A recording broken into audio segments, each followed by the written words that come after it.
Hai pemirsa, jumpa lagi dengan kami di Potret Nusantara.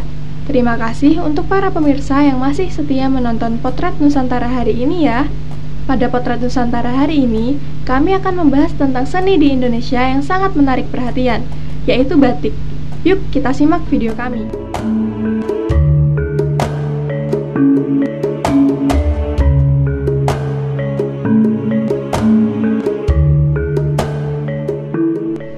Batik merupakan salah satu warisan budaya Indonesia yang telah diakui oleh UNESCO sebagai warisan kemanusiaan untuk budaya lisan dan non-bendawi pada 2 Oktober 2009. Sejak saat itu, tanggal 2 Oktober ditetapkan sebagai Hari Batik Nasional oleh mantan Presiden Susilo Bambang Yudhoyono melalui Keputusan Presiden Nomor 33 Tahun 2009. Hari Batik Nasional merupakan bentuk apresiasi dan rasa bangga bangsa Indonesia terhadap batik sebagai salah satu simbol kebudayaan dan identitas nasional.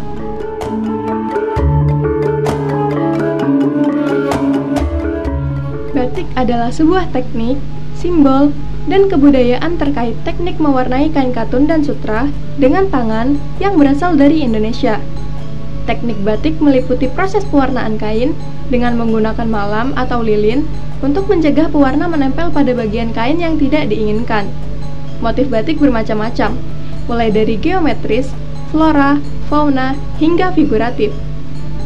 Motif batik juga memiliki makna dan filosofi tertentu, tergantung pada daerah asal, sejarah, dan budaya masyarakat pembuatnya.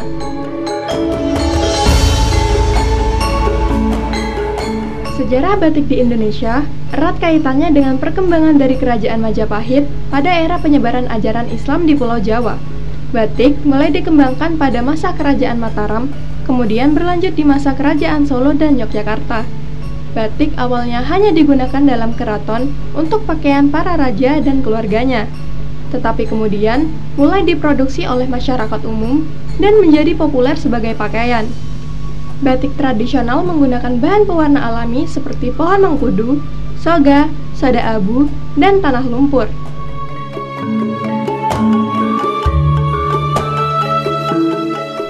Batik telah berkembang pesat dan diproduksi oleh berbagai daerah di Indonesia dengan ciri khasnya sendiri. Selain itu, batik juga telah meraih pengakuan internasional dan menjadi bagian dari dunia mode global dengan berpartisipasi dalam berbagai pagelaran fashion show di berbagai kota internasional.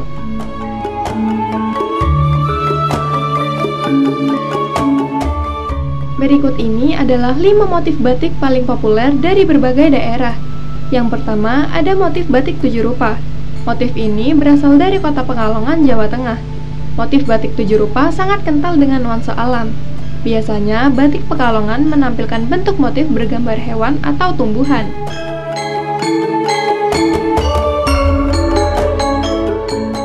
Yang kedua adalah batik dengan motif sogan. Motif ini berasal dari kota Solo, Jawa Tengah. Batik ini didominasi oleh warna coklat muda dan memiliki motif yang khas seperti bunga dengan aksen titik-titik atau lengkungan garis.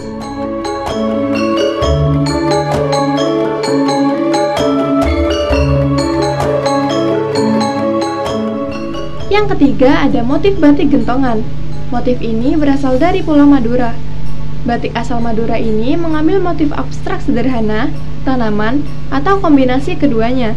Batik ini biasanya mengambil warna terang seperti kuning, hijau, atau ungu.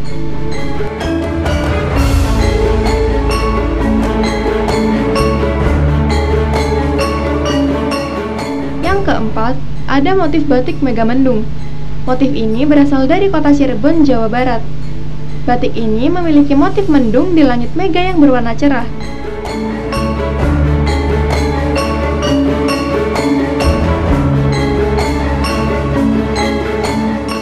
Yang Yang kelima, ada motif batik keraton. Motif ini berasal dari kota Yogyakarta, Jawa Tengah. Ciri motif batik ini adalah motif bunga yang simetris atau sayap burung yang dikenal sebagai motif sawatlar.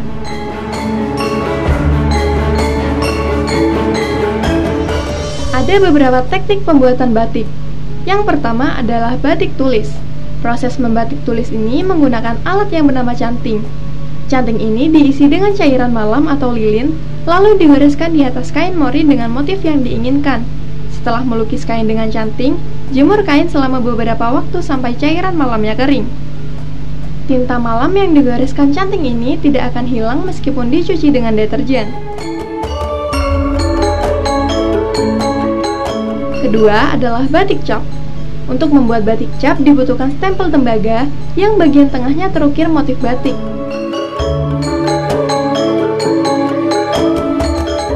Yang ketiga adalah batik celup ikat.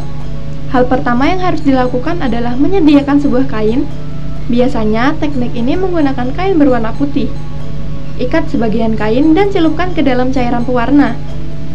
Buka ikatan kain dan pastikan bagian yang terikat tadi tidak terkontaminasi oleh pewarna.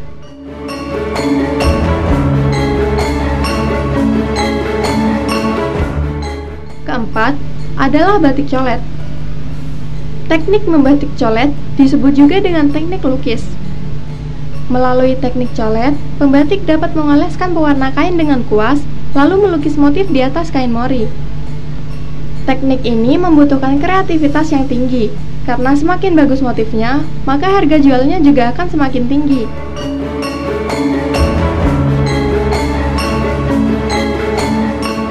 Yang terakhir adalah batik printing. Teknik ini hanya membutuhkan komputer, kemampuan membuat motif batik dengan software, dan mesin printing kain. Motif yang sudah jadi nantinya akan dicetak pada kain.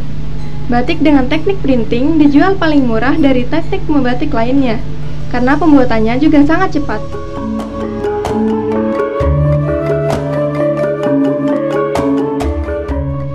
Begitulah penjelasan menarik tentang batik.